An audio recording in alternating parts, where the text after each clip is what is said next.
It's good to be with you today for our final chapter of this academic school year. And as we prepare to take our finals, I know that our minds are racing in all sorts of different directions. And I know that our thoughts are also moving toward where we are planning to be in a few days, and what we may be thinking about doing in a few days, if we can think beyond the next few days. In just a few minutes, maybe not even that long, I want this group sitting right over here, to be able to answer the question, what is the best thing that you have learned during this school year while you've been here? What is the best thing that you have learned or experienced during this past school year? It has been, I think, a great school year. I think that God has blessed the Institute in many different ways. So not just here, but going over here. I think that during our time, God has opened our eyes to many things that perhaps we weren't prepared for. I think that God has shown us things that we weren't looking for. I think that God has certainly revealed to us in His Word things that we had not read or understood before. But I certainly believe and am persuaded that this year has been a blessing to each and every one of us. I know that it has been to me.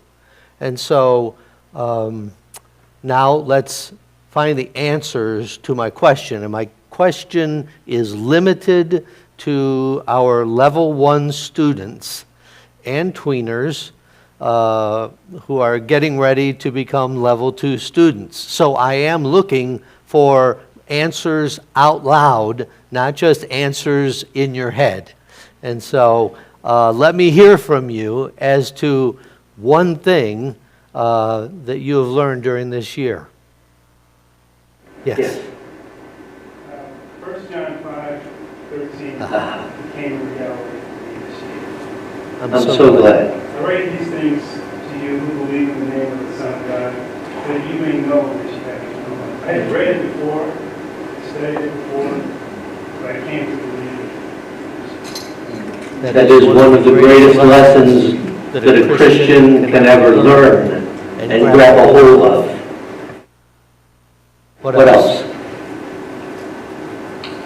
If I have not love, I'm nothing. Okay. Because He is love.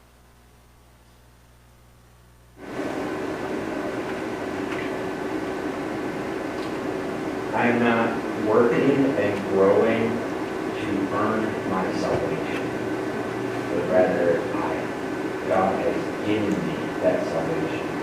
Now I learn and grow in gratitude. Very good. Learning and growing in gratitude and working out of gratitude for the salvation God has given me.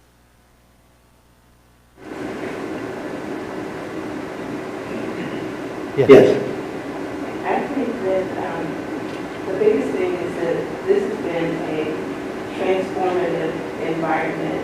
I think that I have grown in confidence in what I can do. I think that this environment is very challenging, and I have grown to know that I can do these challenging things, and that I can do all things in Christ who strengthens me. Very good. I guess spiritual disciplines and kind of Paul now kind of exemplified that it's both okay and good to kind of step back and take a break and just kind of see where God is taking you without, rushing forward like we always kind of tend to do. Yes. Letting God take the lead.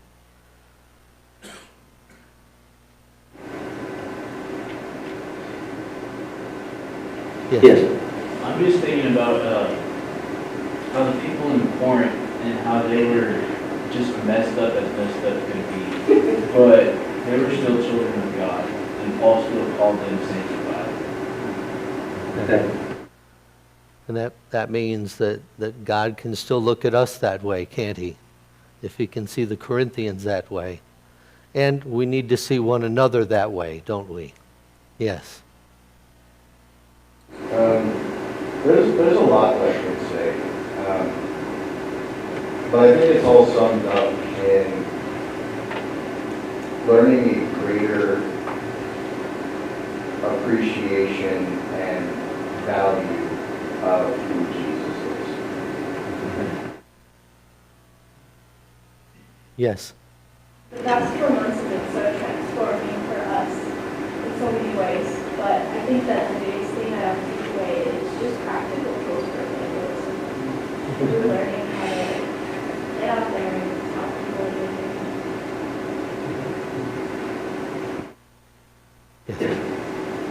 Whenever Ray had taken over for Kevin Haynes, he kept on saying this phrase, "What in my life has to change if I take this text seriously?"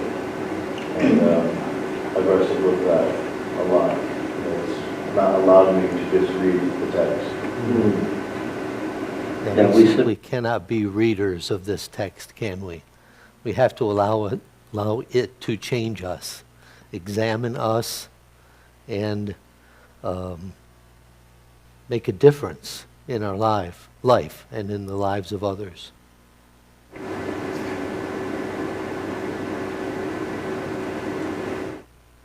Yes. Something I learned from Revelation this year was that no matter what we have, we are on the winning side. That no matter what the trial or what the adversity is, that God is on that. And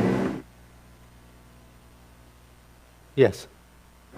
For me, it's learning and taking comfort in and living and thinking that the Lord's will and His plan is not beginning and end with you.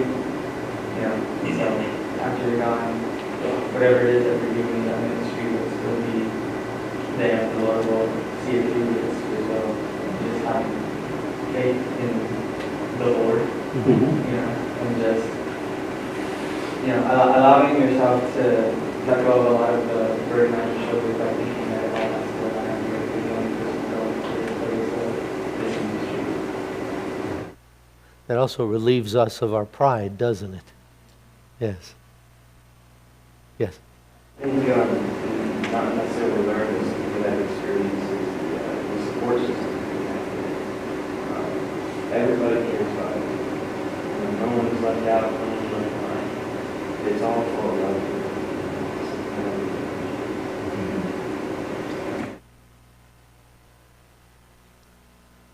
Larger worldview, broadening my spectrum to see not only in the biblical times how things work, but also modernly as well. A little bit more than how things just work here in West Texas, where we're both used to just West Texas. Right. Yes. Seeing the greater world and how Christ can impact that and is impacting that.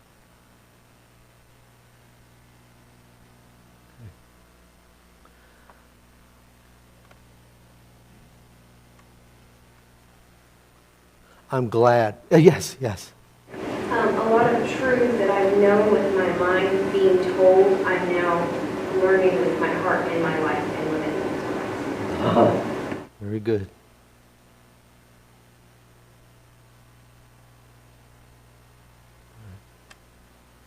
Well, then our year has been a success. And I'm sure that you've learned much, much more than that. And if we were to spend the rest of today, we would not exhaust all the benefits that are yours as a result of being here. And it's been a pleasure and a privilege to be with you on that journey. And we're looking forward to the rest of the journey, which will begin again in August. And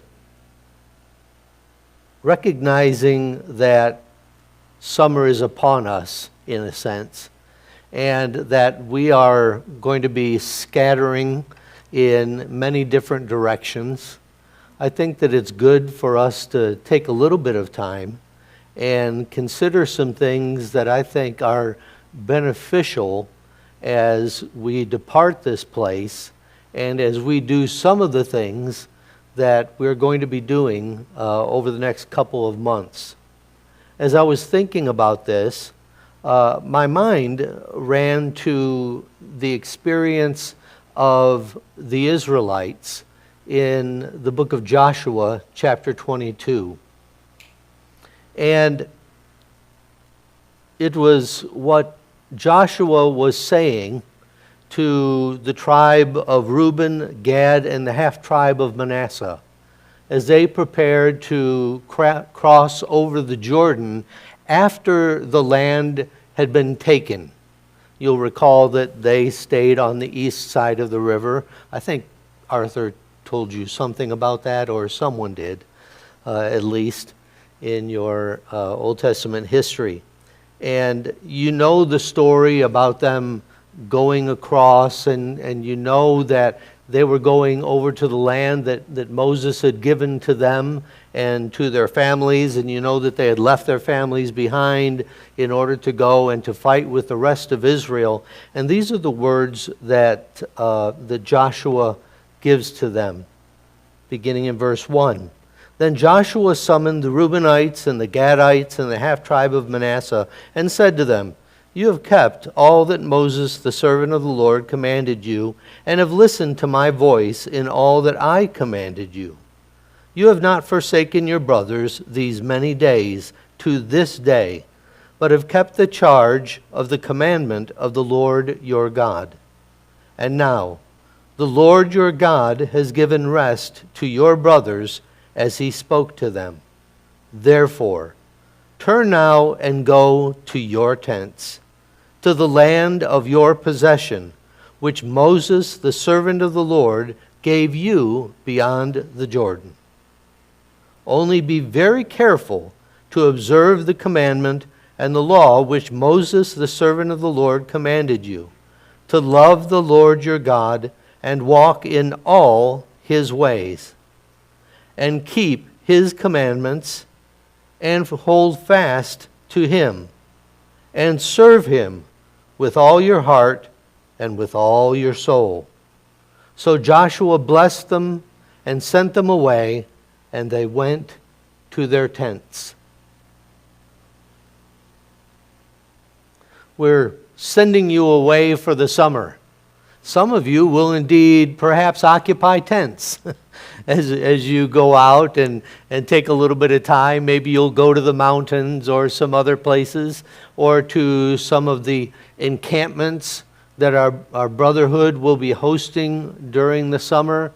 Or you may be staying in your apartment, your duplex, your house, or you may be going home to where your parents or family are at.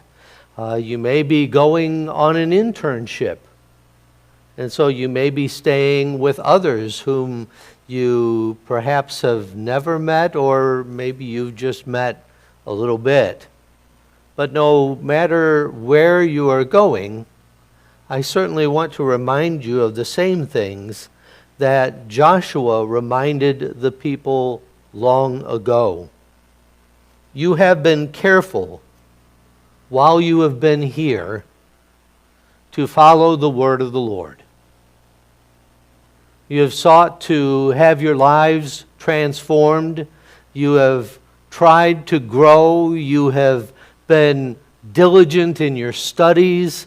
You've tried to apply those things in your life so that they're not just something that you read, and you have had these transformative moments that have brought you to where you are at today.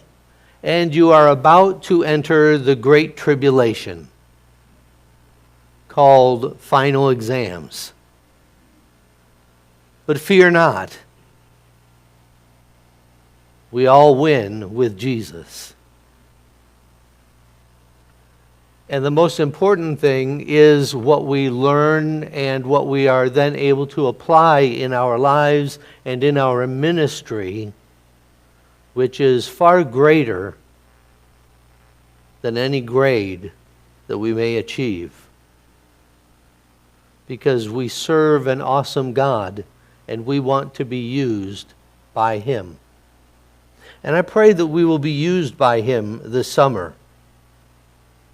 And I would say to you the same things that Joshua said to his people of his day. You look at these specific words that we find especially in verse 5. He says, love, walk, keep, hold, and serve. And that's what I hope you will do as well. First of all, to love your God. To love Him more than anything else that may come up during these next few months. And that if you love God, you will quite naturally love His children. Secondly, he says to walk in all His ways. He's speaking of a manner of life, your behavior, the way in which the world and the church will see you and observe you and notice that you live differently from this generation in which we find ourselves. Walk in such a way that glorifies God. And keep His commandments. Certainly, treasure them up in your heart. Remember what you have learned here during the last year, during the last 4 months, or for some of you, even longer than that. Do not forget. Do not place them in the back of your mind. Keep them at the very front. But also, that means to obey them. And hold fast to Him. You know, it's not just about keeping rules, but it's about a relationship. And if we get so hung up in the rules, there's a term for that actually, isn't there? It's called legalism. And yes, we want to hold God's law. Yes, we want to keep God's law, but more than anything else, we want to hold our God. We want a deep and abiding relationship with Him. We want our soul and our spirit, we want our lives to be so intertwined with His reality that nothing else matters. And I hope that during the summer, that becomes even more real for you. And then based upon His reality in your life, serve. Serve Him with all your heart and serve Him with all your soul. This is not a vacation from your God. You're taking some time off from the things that we force you to study. Now is the chance for you to study the things you want to study. And I hope you want to study. I hope your attitude is not, man, I don't want to read for a while. I don't want to do anything for a while. Sabbath is important. And we need our time of rest after we have taken our final exams. Our God believes in Sabbath, and you need Sabbath. By all means, take it. Rest for your body, for your mind, and for your soul. But you know, it's interesting when we look in the Old Testament at the idea of rest. That's never rest from God. That is rest from our labors. It's rest from the vigor of our arms and our hands and the toil. But never rest from time spent with our God.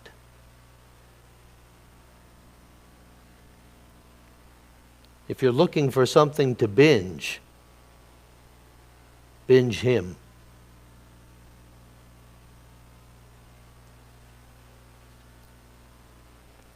I hope that that is what you will do during these summer months. Because I believe that if that is so, you will find the rest that you are looking for. I believe that you will have the kind of internship that we want you to have and God wants you to have and that you are desiring. I believe that you will have an impact on your family that you go to visit by seeking after these things. I believe that your supporters will see the difference in you, and they will see how you have grown, and they will come to understand that their investment in you has been a good one. And in your going, may I give you one assignment, or 17. Be on the lookout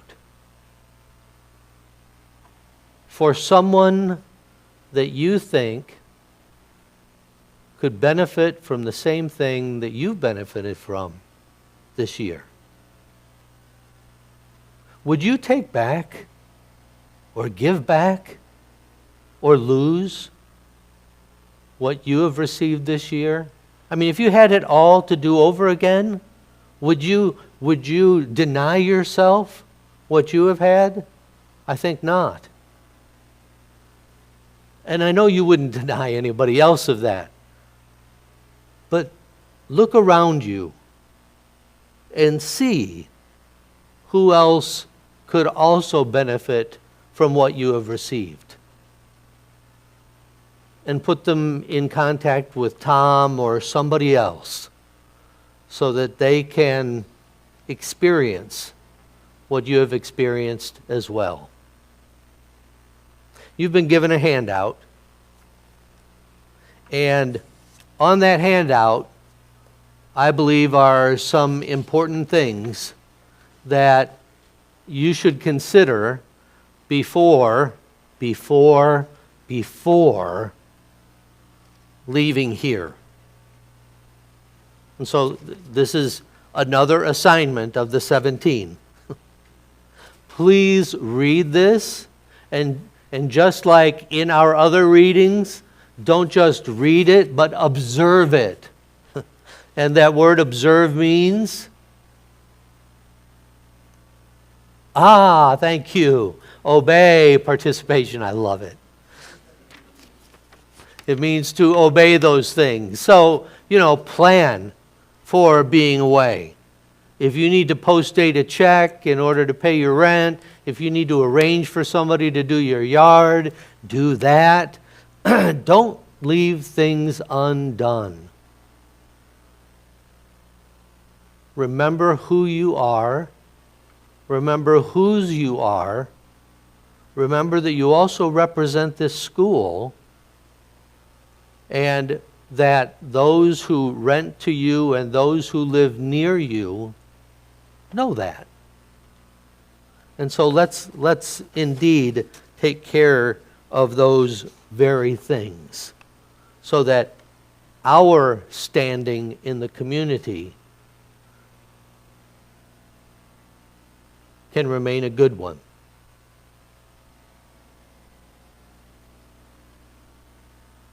It's been a good year.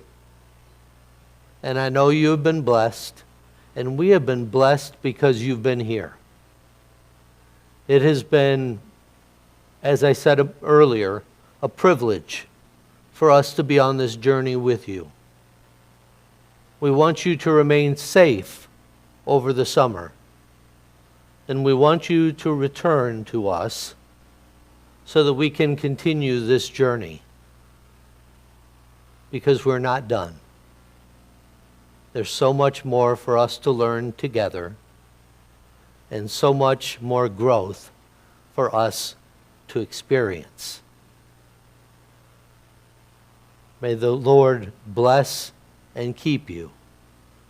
May he make his face to shine upon you and be gracious unto you. May he lift up his countenance upon you and give you his peace.